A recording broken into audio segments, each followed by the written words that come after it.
Hi, everyone. Thank you for joining us this evening for a wonderful program on creating a prison to university pipeline, prison education, and the new clean slate laws. My name is Nahal Kazemi. I'll be moderating tonight's excellent panel. I want to take this opportunity to thank our very large number of wonderful co-sponsors, and especially our host, the UCI School of Law.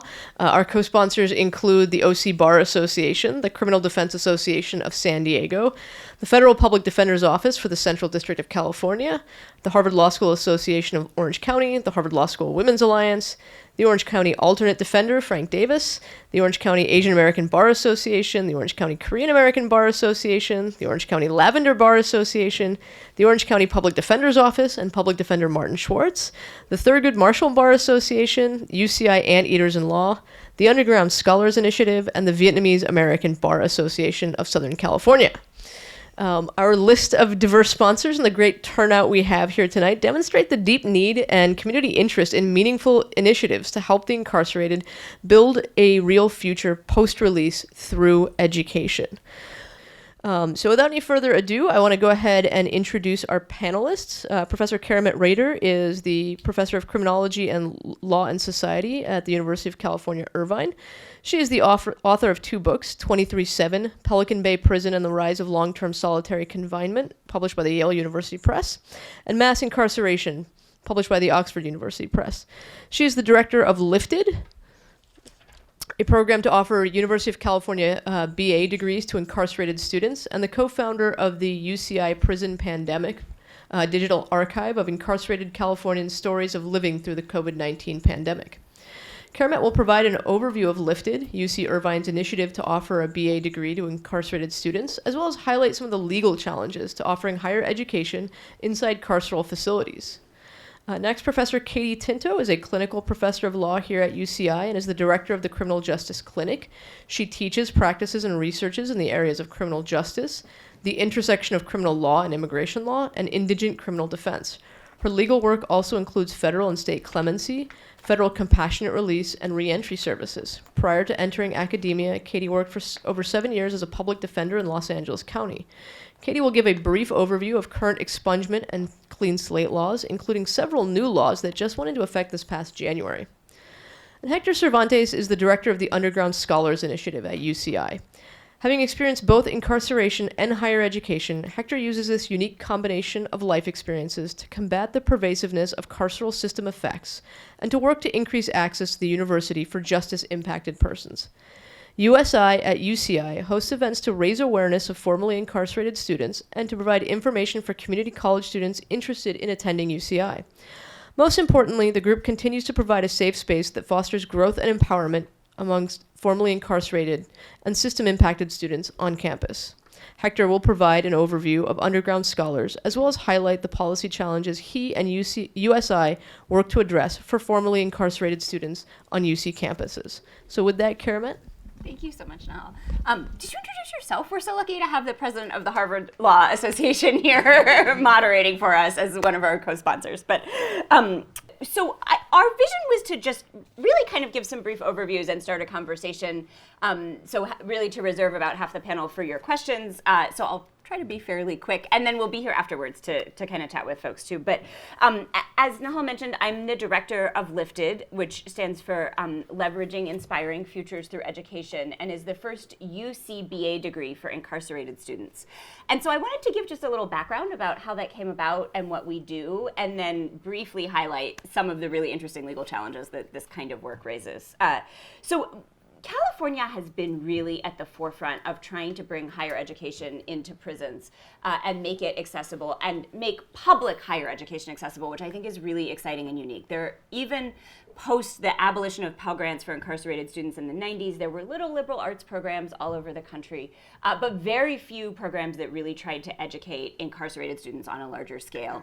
And California took that on in 2014 when Senator Lonnie Hancock proposed Senate Bill 1391, which basically incentivized community colleges to start offering face-to-face courses in prisons across the state. And within a couple of years, each of our 35 prisons had face-to-face associate's degree programs. So that is just an incredible thing California did before anything ever happened with federal Pell Grants.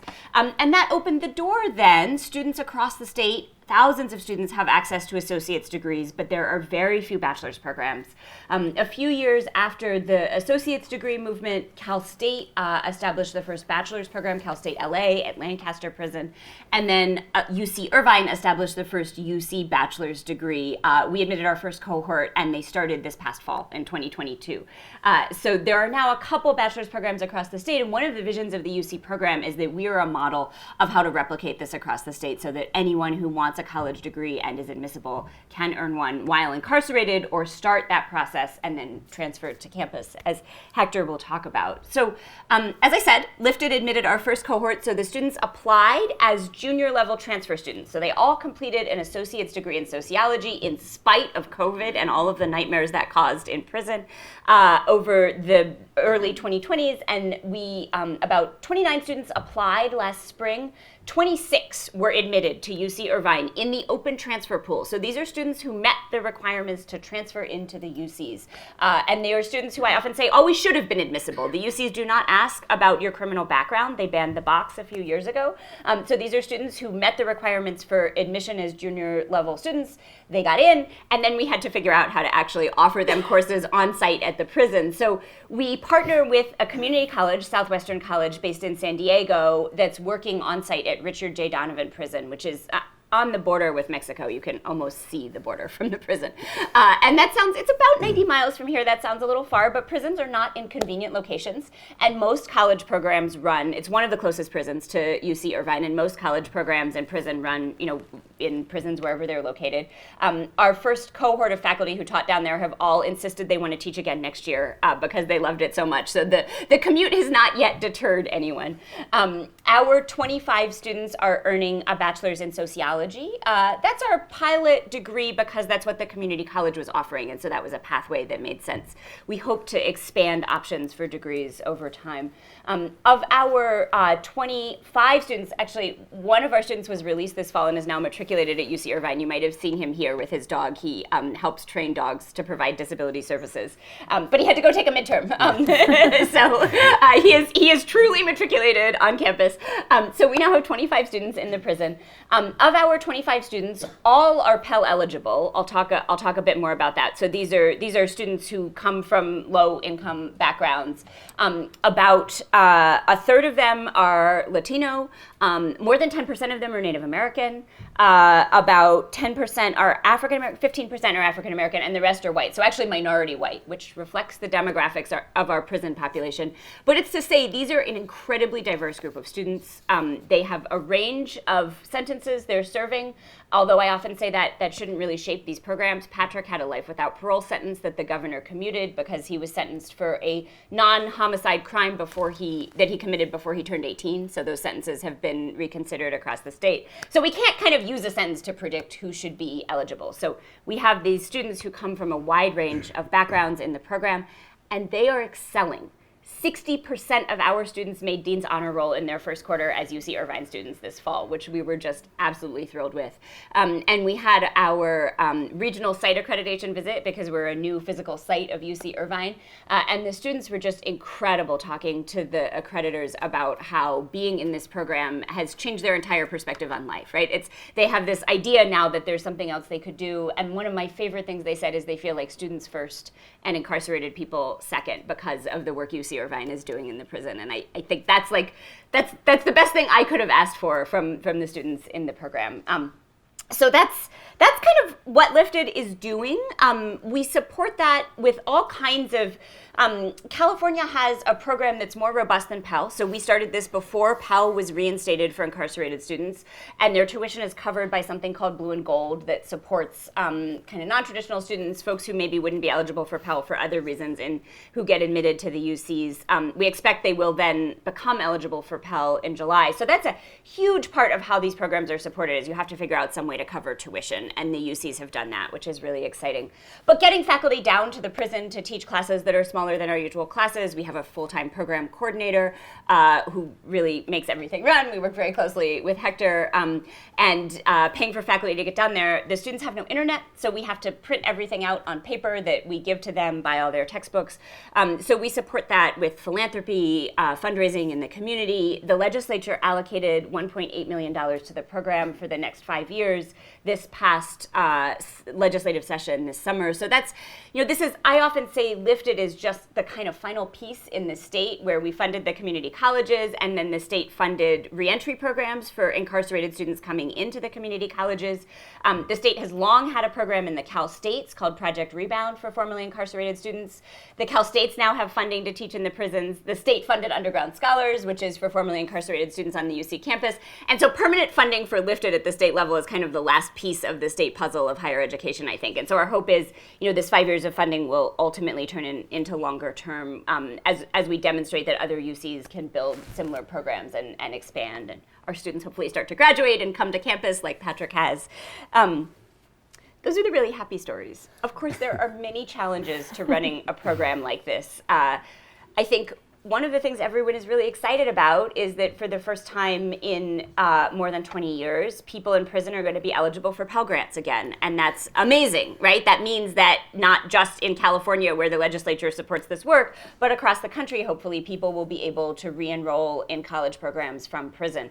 And of course, there are many colleges all over the country rushing to offer these programs because there's now a way to cover those costs.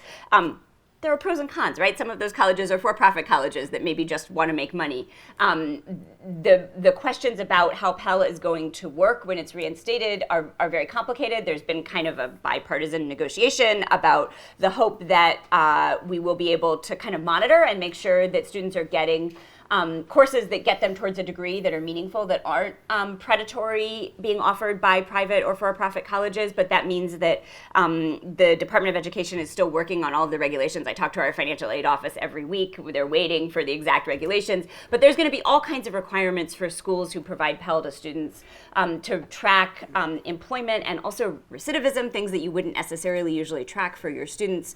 So I think the reinstatement of Pell will be kind of big picture really amazing to bring more people into prisons to provide education and day-to-day, really challenging even for places like UC Irvine and the Cal States and the community colleges that have already been doing this work for a few years to kind of figure out how to negotiate all of the kinds of reporting requirements with the federal government and working with these students to make sure they're eligible. So many aspects of being in prison, this year the federal government is saying, okay, you can file a paper financial aid form, right, as an incarcerated student, which has been a real challenge with getting financial aid.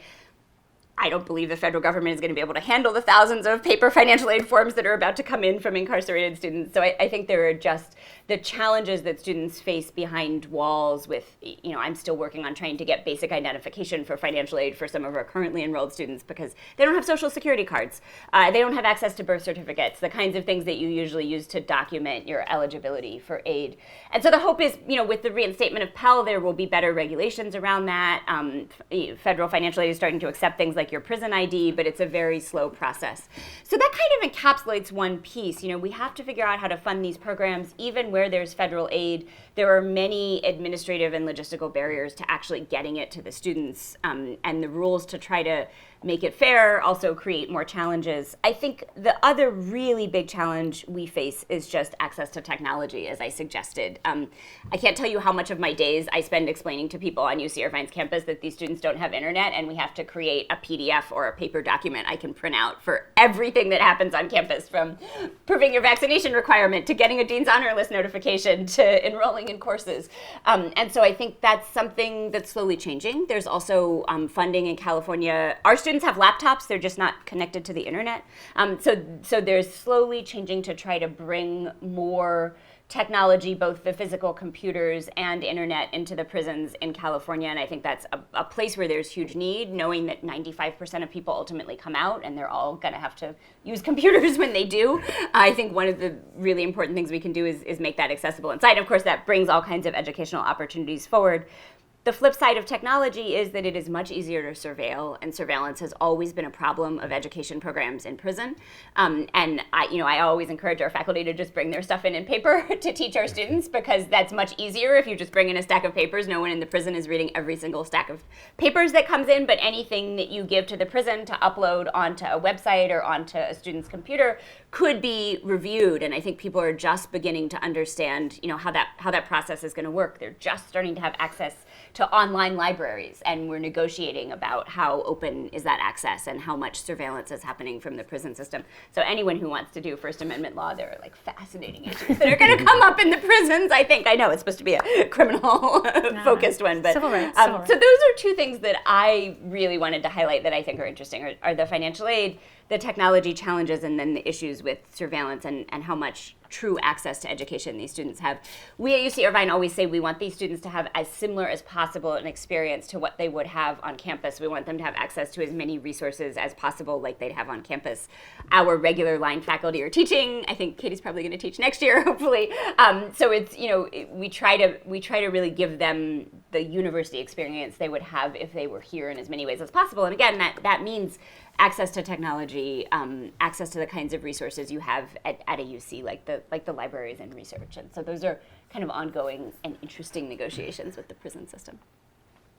I'm happy to answer lots of questions later, but we have two other amazing experts here who will talk about kind of the next steps of the process from, as I said, I repeat this over and over again, 95% or more of people are getting out, right? Whatever you think about their sentence or their background, these people are coming home.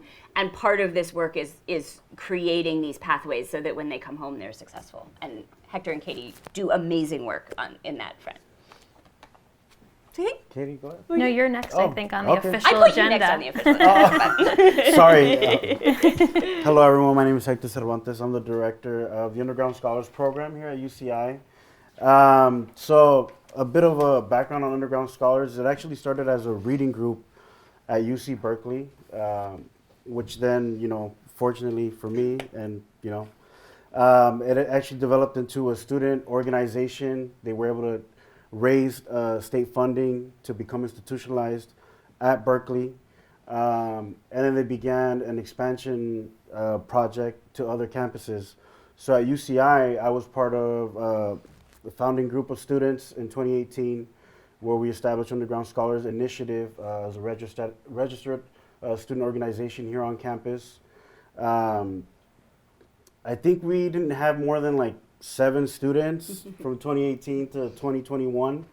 In October of 2021, we received a sub-granting from Berkeley to establish a program here, and also thank you to Keramet and Katie. Keramet for giving us a seat at the table with UCI administration, and Katie for providing the institutional home that became our launching pad in 2021. 6 months later, summer of last year, we were awarded state funds, as Keramet mentioned, ongoing funding from the state. So now we're housed on main campus under the Division of Undergraduate Education. And then it's been, snowballing from there.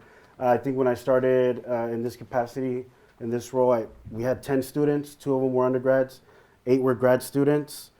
We now have 35 students. Half of them are grad, half of them are undergrads.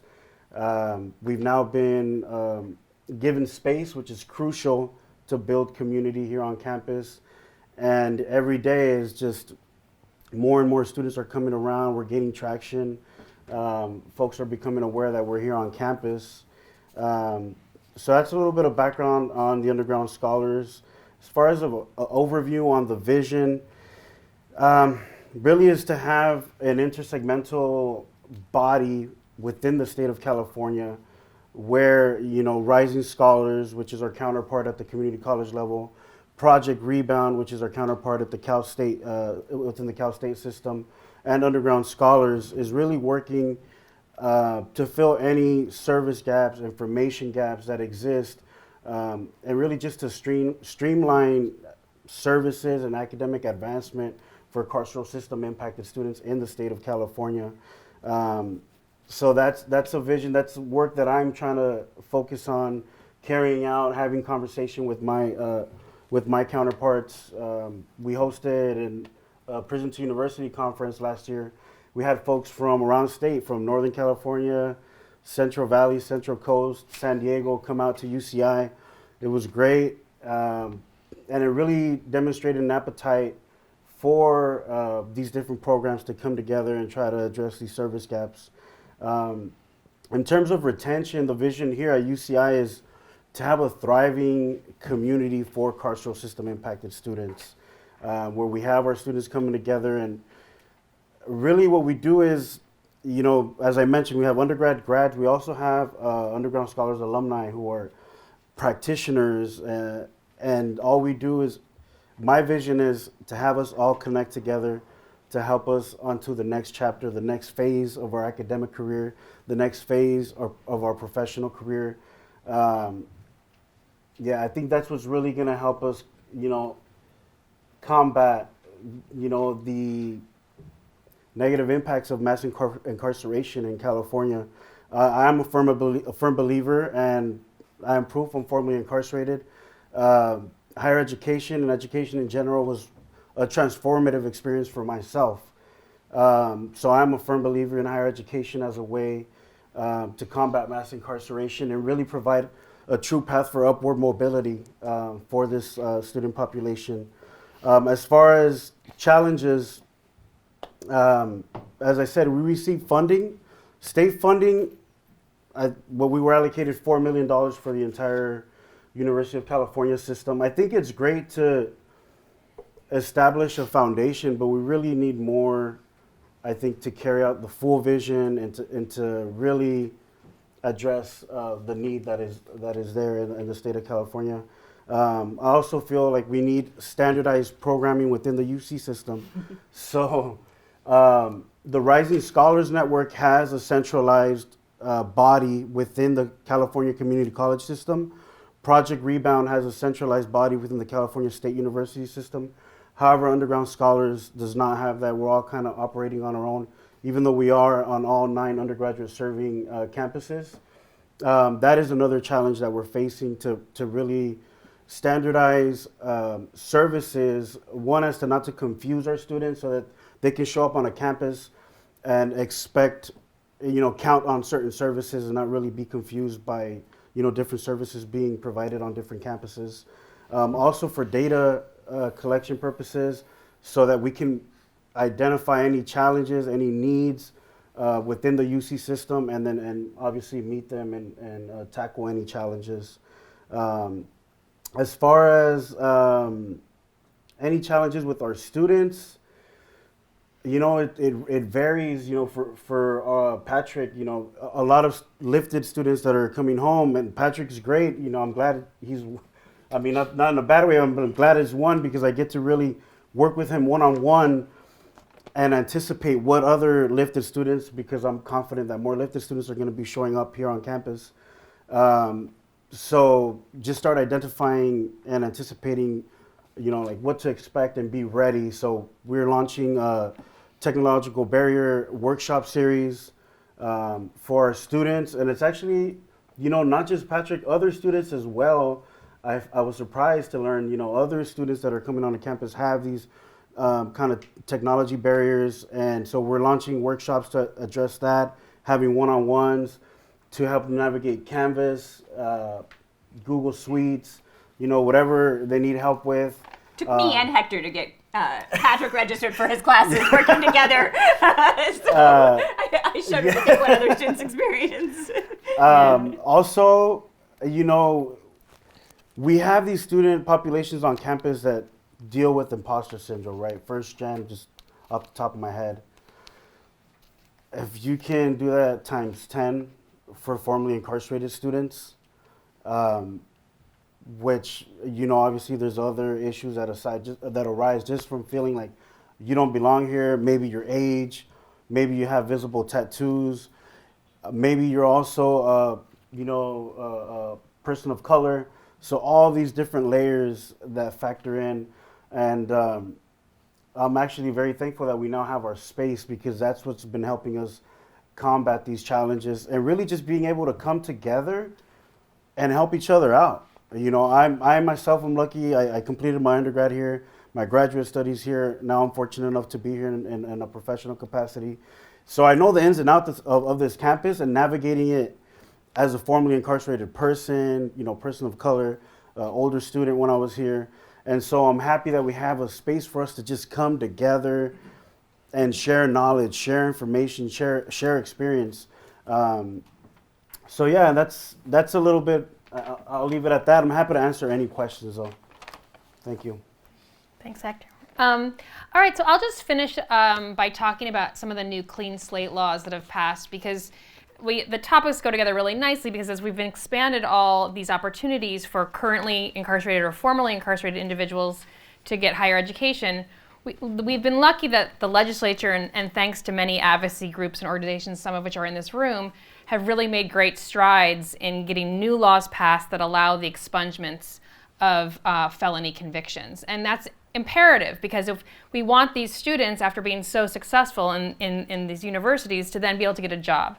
And if the minute an employer sees a serious conviction, their application's thrown out, then we've lost all that important work that the person has done. And we really don't want people, obviously, judged by one mistake of their past, right, and held that against them forever. And so these new clean slate laws, the one that is most important, I think, in this context is starting January 1st of this past year, a felony where a person was sentenced to state prison can now be expunged after 2 years after the completion of their prison sentence.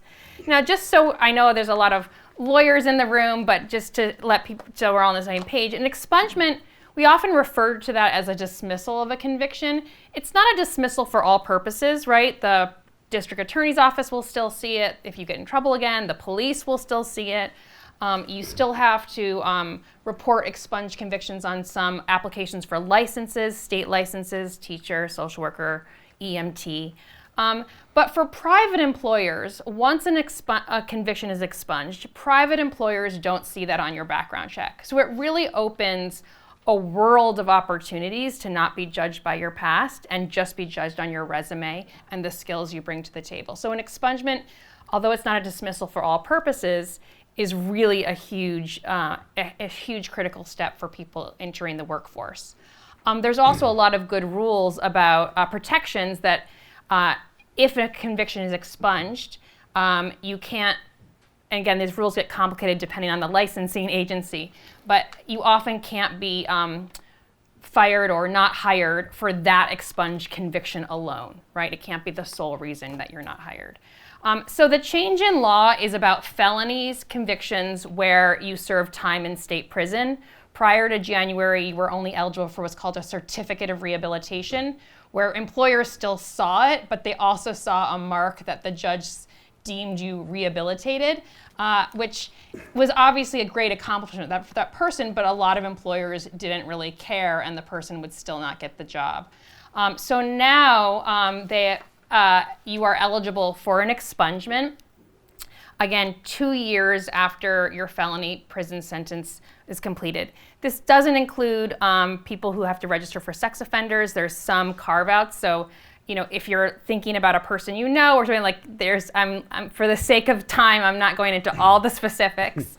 So obviously it's a case-specific analysis, but in general, we've now opened it up to more serious felonies for people who've served prison time after 2 years after their sentence. They can now apply to have it be expunged. And it's an application. It's in the interest of justice. The judge decides, right? That you put together a packet of information that shows your accomplishments, what you've been doing. If you're in Underground Scholars, or we've done a bunch for Project Rebound folks. Yeah, I think, did we do Hector's? That's how we met. You told, not me. I'm going to keep it confidential. But then once that expungement is granted, it really opens a world of possibilities for that person. So prior to January 1st, if you had a felony where you were sentenced to probation, or a felony where you did time in county jail, those were already eligible for expungement. So what's changed now are these more serious felonies where you served a prison sentence in the recent years. Those now have the potential to be expunged. Again, it's if the judge grants your request, and you have to show that you've done rehabilitation and are obviously staying out of trouble. Also, I wanted to just flag for people that last year, another really powerful expungement provision happened for individuals who served time in state prison but successfully completed a fire camp program. Some of you may have heard about these programs in the news.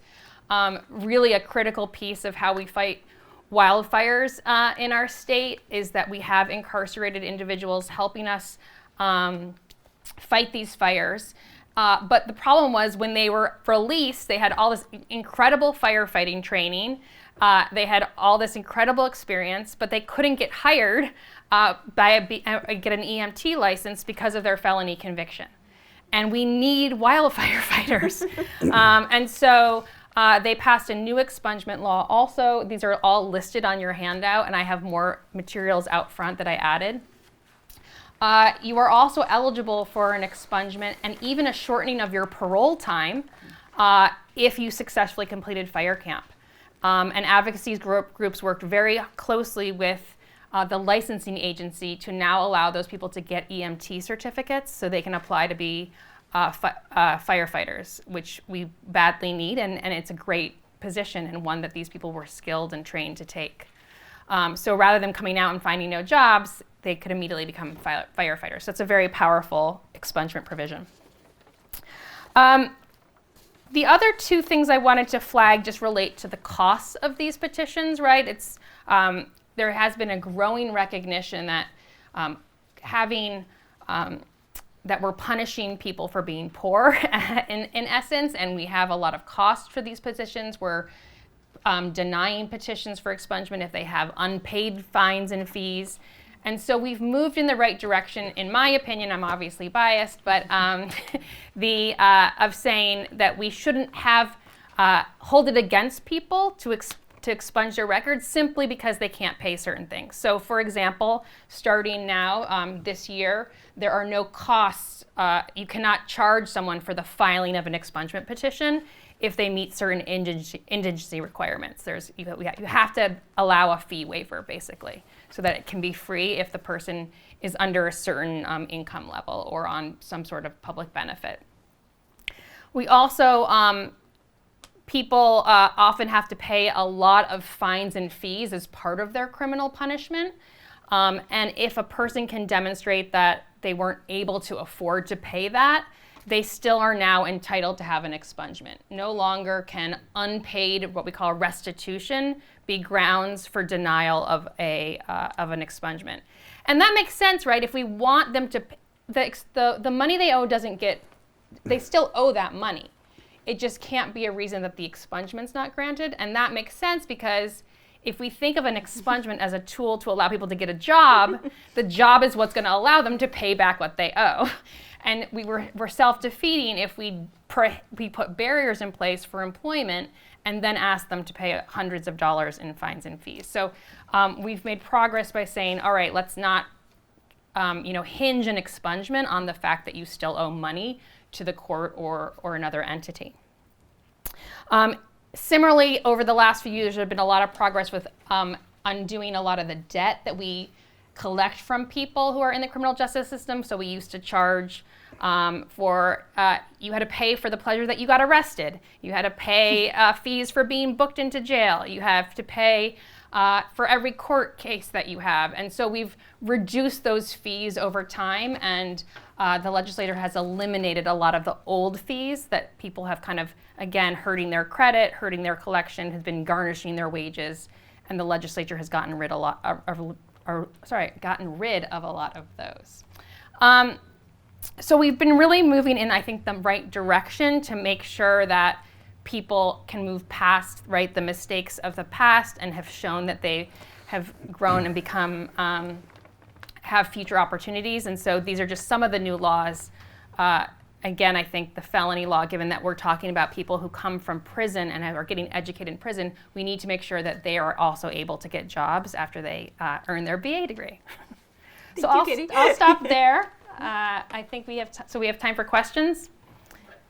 Perfect. Yes, thank you so much. Can I ask everyone to join me in thanking the panelists for... And I'll go ahead and take some questions, but I'll exercise the moderator's privilege and ask the first question to Hector. Hector, I'm aware that in terms of public universities and especially community colleges, first-generation students often have a very hard time succeeding because they don't have some of those soft skills that are hard to acquire about knowing who to ask for things, knowing what the right way to go is to get the classes that you need. As these programs scale up, is this a concern that you have of making sure that you can provide that kind of support for students who are probably triply burdened in terms of not knowing how to access those pathways to get what they need in order to be successful in school? Absolutely, and what's helped me provide those services is having a space, is having somewhere where I can have my door open and students can walk in and you know, I can guide them through whatever unique challenges they're facing. You know, I think earlier today, you know, we walked a couple of students over to financial aid.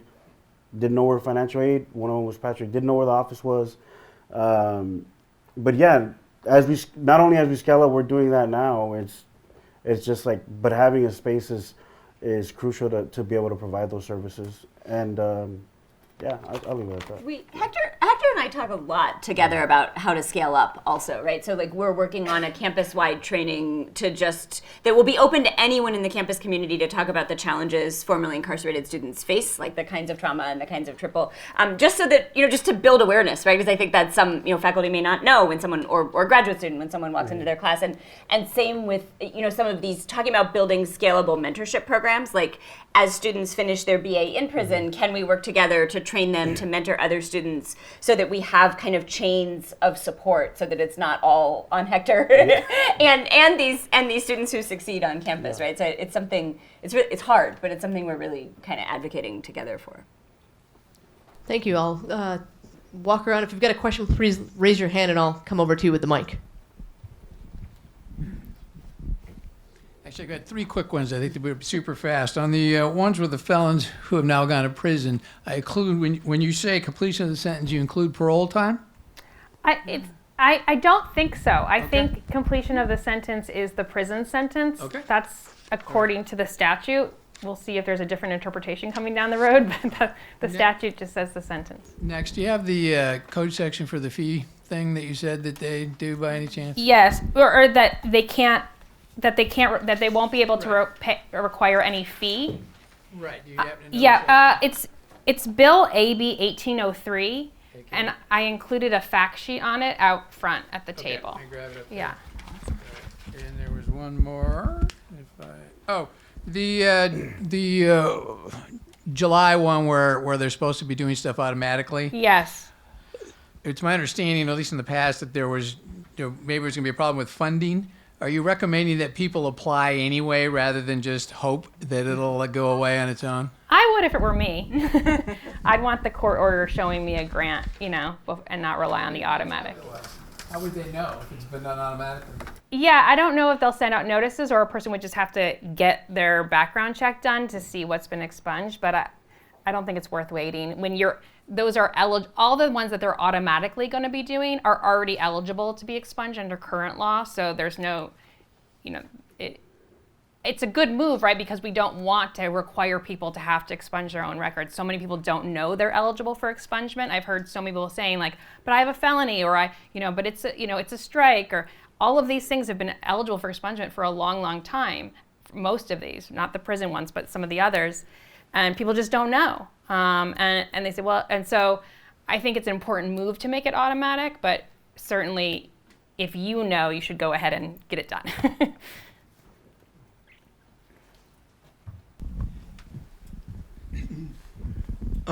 I was just curious, what's the recidivism rate, if any?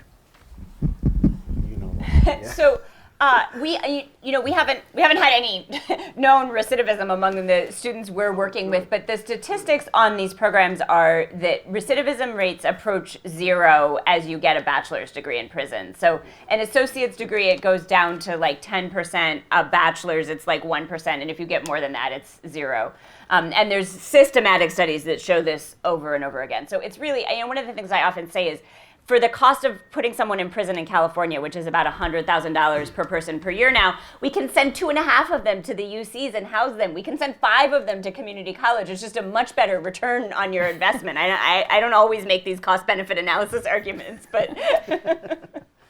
Keramet, following up on that, can I ask, Is there any way in the data to suss out whether what you're seeing is truly exceptional people who are taking advantage of an opportunity that on a micro level really benefits them individually, but these would be people at low risk of recidivism anyways versus the general population as a control group? Yeah, I mean, there's a question, especially when higher education has been so unavailable in prison over the last few decades, about whether the people who make it into these programs are obviously, they work the hardest, they somehow had access to resources, so of course they're recidivating less. But I think what's so exciting about what's happening in California is we're seeing it expanding to a scale where, we have hundreds of students enrolled in community college programs at the prison I'm working at now. And so I think we'll begin to see this better data. But, in California, the 3-year recidivism rate is around 40%. So it seems like we're going to be doing huge damage to those high recidivism rates, but we're still just beginning to get the broader scale data about it. But. I'm glad we're on this topic because I was a little confused because you said that you were tracking recidivism and went by pretty. So are you tracking recidivism for your students? We hope to. We have one student who's out right now. So our plan is to look at them over the long term. They're actually really wonderfully, UC Irvine has one of the most robust undergraduate experience surveys in place already at our School of Education. And so we are incorporating our students in the prison into that survey. So we hope to be able to track them just the way UCI is tracking their students over time and have really good data. And we hope that having the UCs involved in this space in the state will also be part of better conversations about generally getting better data than you usually get out of the state about people who are involved in these programs. It's a bit of a mess right now. You can't really get a clear number about exactly how many are enrolled in community college programs or how many are transferring. But we're hoping that that's going to get much better with all of this funding and collaboration across these groups. I will say for underground scholars, 0%. None of our students have ever been. So my follow-up question, though, is you don't see any inconsistency there between treating these students just like any other student or pushing education for its own sake? And you said you rarely do cost-benefit analysis, but that kind of sounds like what you are doing. Oh, I think as an educator, I would say my primary agenda is that we have students who were eligible for a UC education, and we should be expanding the opportunities and access for them, and education for education's sake. So I was sort of pausing to say, I don't think that the education argument should always be, we lower recidivism, we save money. I'm biased. I'm a university faculty member. I think education is really important for everyone, and everyone should have access to it. But I do think that there are these benefits we see for these populations. And yeah, of course, they face challenges. They face differences. They're more expensive in some ways, right? And we're as an institution, I think we're grappling with that. But. And I think anytime that you're going to suggest to the general public, hey, we want to fund college for incarcerated individuals, they'll say, well, why aren't you paying for my kid's college? And so if you're going to justify it, you probably need to show that there are these knock-on effects that are good for society as well. So even if you're coming at it from the perspective of, I believe in education for education's sake, there are other people who are going to be persuaded by other arguments. And it's one of the reasons why we're using these transfer pathways that I think is really important, because across the UCs, if you complete a community college associate degree, you're actually guaranteed admission to the UCs. And so we're leveraging those pathways. So this is very different from saying we're pushing out some freshmen for incarcerated students. We're actually saying, no, we're just accepting students who always should have been eligible for the UCs through these guarantees of transfer that existed. We also have the Blue and Gold Scholarship. Yeah. For middle class families. Yeah. So the state. Yeah. They're pre-covered. Kind of a practical question directed at the panel. You mentioned a lot of people aren't aware of the program and all these, but how, just practically, how do they become aware of it?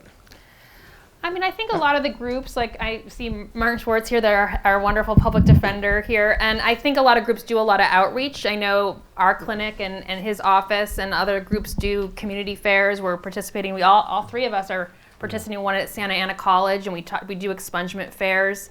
So I think a lot of groups try to do awareness in the community about the resource. But in prison, I mean, it's one thing when you're out, but in prison, is there an outreach program? Like a systemic, it's a system-wide one in prison, so people know. I don't know if there's a systemic one. I think there's word of mouth, and I think there are a bunch of programs run by education programs run by either the incarcerated individuals themselves, and prisons are very different throughout the state in terms of how many community members they have coming in. But I do think there is some word of mouth and some training on, hey, there's light at the end of the tunnel, in the sense that this doesn't have to be on your record forever. Like, this will not be on your record forever, depending, again, there's some carve-outs. But that's a great, the idea, the suggestion underneath your question is a great one, in that there needs to be more information in prison of saying, hey, these are things that are available to you when you get out. Could be a Thank you. lifted project. Yeah. And for us, lifted is right now just with one. You have to earn your degree through this community college, so that we are using this one transfer pathway. The hope is that will expand. The state prison system is so invested in education that they're willing to transfer students who are eligible to get bachelor's degrees. So there's kind of a statewide network around that. And something Hector and I are talking about and trying to get funding for actually is developing more messaging around what it takes to transfer into the UCs for all those community college students in prison who are going to get out before there's a UC program in prison for them. And that's something we'd really like to, we're going to pilot with the students at Donovan, but would like to be able to scale up. I will also add that we're at the very, I would say, beginning stages of this transition. We do have the Incarcerated Student Bill of Rights, which I think mandates that CDC, right, work with colleges and universities. So mine's kind of a logistical question. I know you mentioned that there aren't any limitations to the transfer program in terms of underlying offense or length of sentence, but wouldn't there necessarily kind of be that logistically, because they have to be able to complete the AA portion while they're incarcerated, and then they have to be released in order to transfer, right? No, so Lifted is serving 25 students in prison. So they're incarcerated at Donovan. If they're released, then Hector and I work together to bring them to campus, to get them enrolled on campus. But right now we're serving students in prison. So both portions, so the junior and senior portion is also while they're in custody? Yep. I don't think I understood that. Yes, yeah. No, How does that logistically work of having them get the required courses while they're actually, because I can see it from an AA point of view, that those are easier to logistically get that information to them or to get professors there. But once they're kind of in the more upper or advanced courses, then how does that logistically work? The community colleges and our UC Irvine program are majority face-to-face, absent COVID. So we have, right now, because we just have one cohort, students are on a kind of a fixed course model, but we have 4 faculty who go down to the prison each on a separate day and teach seminar style, a 3-hour class to 25 students. So we basically, we have a space in the prison from 3 to 6 p.m. every day. 4 days a week they have a class, and 1 day a week they have a kind of study hall or meeting with faculty. Our counselor who supports the students is here too, who goes down often, so yeah. And the professors that are doing that, they're volunteering to go and do that? No, they are doing that as part of their regular course load at the university. As I often say, these are UC Irvine students. We admitted them. Our classes are often larger than 25 students. I usually teach 400 students when I teach Intro to Criminology, but no, the faculty are doing it as part of their regular course load. But because they're junior level transfers, about a third of their courses are in sociology, and the other 2/3 are electives. So we're trying to spread it out across the whole campus so that it's not a huge burden on one department. And we have, when we put out the call for next year, more than 30 faculty across campus wanted to teach. So there's a lot of interest and excitement, and so far we've been able to cover the courses that way. I often make the analogy, it works a little like our honors program does on campus, where you draw from across the departments to give students a range of course options, and everybody contributes to it as a university initiative that we're all invested in. Hi, I have over here, Keramet, it's me. Just a voice. I have 2 quick questions. One, kind of piggyback on what you're saying. I assume eventually you want to roll out more than just the sociology degree, and right now it sounds like it's a logistic issue. Okay, so that would be good, because I would imagine that would attract even more the prison population too, because sociology, that's great, but how does the EMT work? Is that a different path? Because you mentioned earlier about the expungement, and they could... Oh, that was just an example of that convictions are barriers to getting certain licenses upon your release. So that's just a professional license, like becoming an EMT. I see. Yeah, so that's that was just an example of how convictions still stand in like a way of getting professional employment. And then a quick question on the expungement issue. For litigation purposes, during depositions or discovery, oftentimes a question is asked about whether or not you've been convicted. How is that going to go forward? I'm a criminal lawyer, so I've never given a deposition. So maybe a civil lawyer in the room can answer if you're allowed to ask for an expunged conviction. But when you get a person's, if you get a person's criminal history as a civil lawyer, it's a California Department of Justice, what we call a rap sheet. It should say whether a conviction has been expunged. It has that notation on it. Whether or not you're allowed to ask for expunged convictions in a deposition, I don't really know the answer to. I would assume you're allowed to, but I'm not sure you can use it in a trial. There's rules about in a trial whether you can use a conviction. Those are very different. But in a deposition, I don't actually know the answer to that. Does someone else know the answer to that? The general baseline is you can ask pretty much anything Yeah, except right. for privileged information. You just can't use a lot of it. So it is probably the sort of thing that the person can request that the section of the transcript be designated confidential and then answer the question, and then it's not usable for any purposes. But if you're looking for clues on a person's rap sheet, these penal code sections 1203.4, those are the expungement provisions.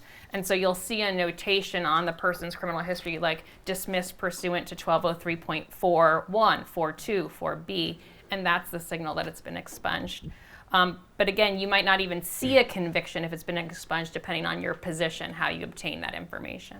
It's my understanding, and I could be wrong, do your own research, that once it's been expunged in job applications and depositions, you are allowed to answer no, with the exception of certain types of jobs that are government related, Yes. law enforcement related. So you really need to be precise as to where you're doing it. But I believe that in the civil arena that you are allowed to say no. Okay, yeah, and that's definitely true for private job employee applications. I just wasn't sure if that included depositions, so thank you for that. And before I get to the next question, a quick one for you, Katie. Is licensure the next battleground here for trying to change the laws so that people can have a chance to make a living when they get out? Yes, because you can imagine, and there's groups already doing that. There's Anti-Recidivism Coalition and Project Kinship. There's a bunch of groups already having those debates. The EMT was a huge victory because of our California Wildfire Fighter program. And now you can imagine that there's so many different ones, right? We might want to, having a license to be a barber is very different than having a license to be a teacher. So we want to make sure that we're, we want to have, not just say anyone with any criminal conviction can't do anything, right? We want to have a nuanced discussion about what convictions relate to what professions and go on from there, right? But so for so long, it's been all licenses, all convictions, nothing. And so we're getting to a point where we can now kind of have a better discussion about what is appropriate to judge a person for and what's not. Hi, thanks. So for the most recent expansion of expungement, do those expungements have to be done by the sentencing judge, or is it? No, it's open? just in the county where the conviction took place. Got it. Thanks. Mm-hmm.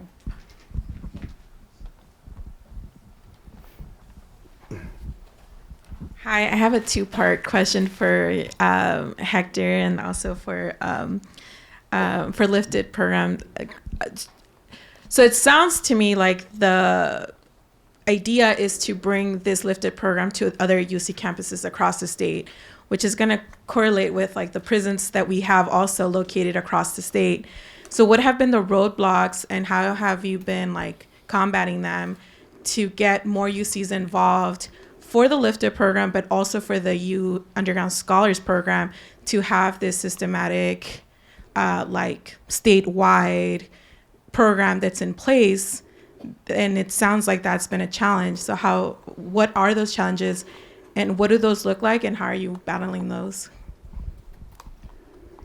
So I think We think of Lifted as a triangle where we have a community college, a state prison, and a UC partnership. We perhaps should say a square because I think Underground Scholars is also critical, and they're on every UC campus, but they're, as Hector said, they're variable. So where we've had the most success, actually, UC Riverside, I think, is the furthest along at trying to build a replication project because they have a very strong Underground Scholars kind of key partner in that, and I think that's critical because as students come out, you have to have that safe campus space for them too.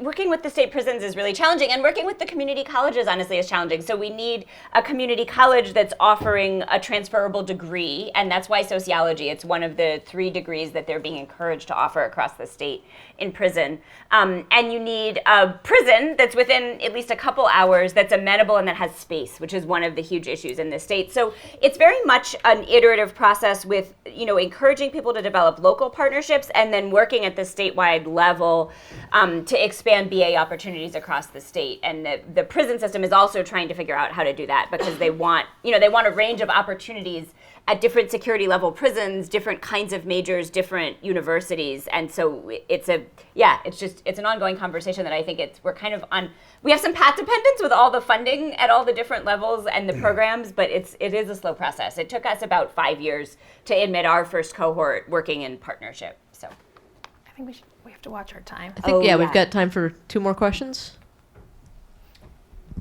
Simple question. I just wanted to find out, is California the first state to pioneer this program, or are other states doing this? The college programming?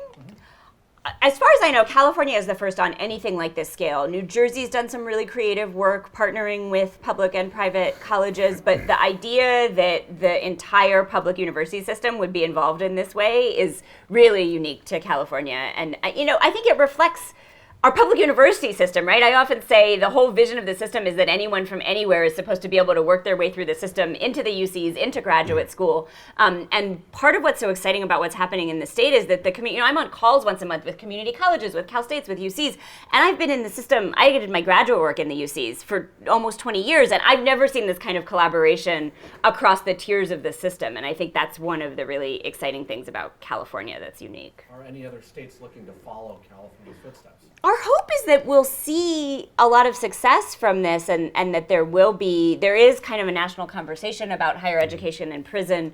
And I think there is some interest, but we'll see. And with the reinstatement of Pell, I think it'll become more feasible for public universities to do this work.